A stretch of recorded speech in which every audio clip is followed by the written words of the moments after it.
Vous êtes en panne sur le bord de la route. Votre batterie est à plat. Un automobiliste propose de recharger, ou plutôt de survolter la batterie. Que faire exactement? Il faut savoir quand on fait un survoltage qu'il faut toujours brancher la borne positive en premier sur le véhicule qui fonctionne.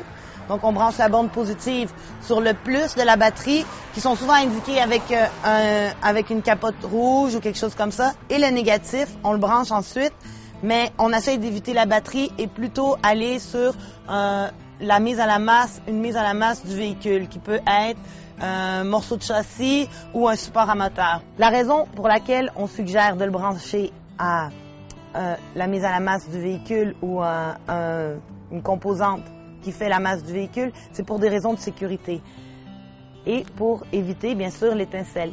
Et puis après, on prend les deux autres sur le véhicule qui ne fonctionne pas, on prend les deux autres pinces et on fait la même chose. On démarre le véhicule qui fonctionne pour donner du jus à l'autre batterie.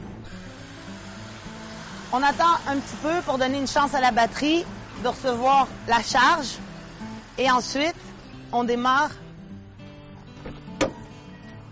le deuxième véhicule. Donc, une fois que les véhicules sont bien en marche, les deux véhicules, et l'autre est en train de prendre sa charge, pour le débranchement, il faut toujours éviter la flamèche. Donc, on débranche toujours le négatif en premier, et puis ensuite le positif. Et de l'autre véhicule, on fait la même chose. Et puis après, il est important de se rendre dans un garage pour voir si l'état du système de charge ou de la batterie en question, voir si elle est très endommagée. Si l'on est chez soi, la recharge se fera avec un chargeur à bas ampérage sur une longue durée.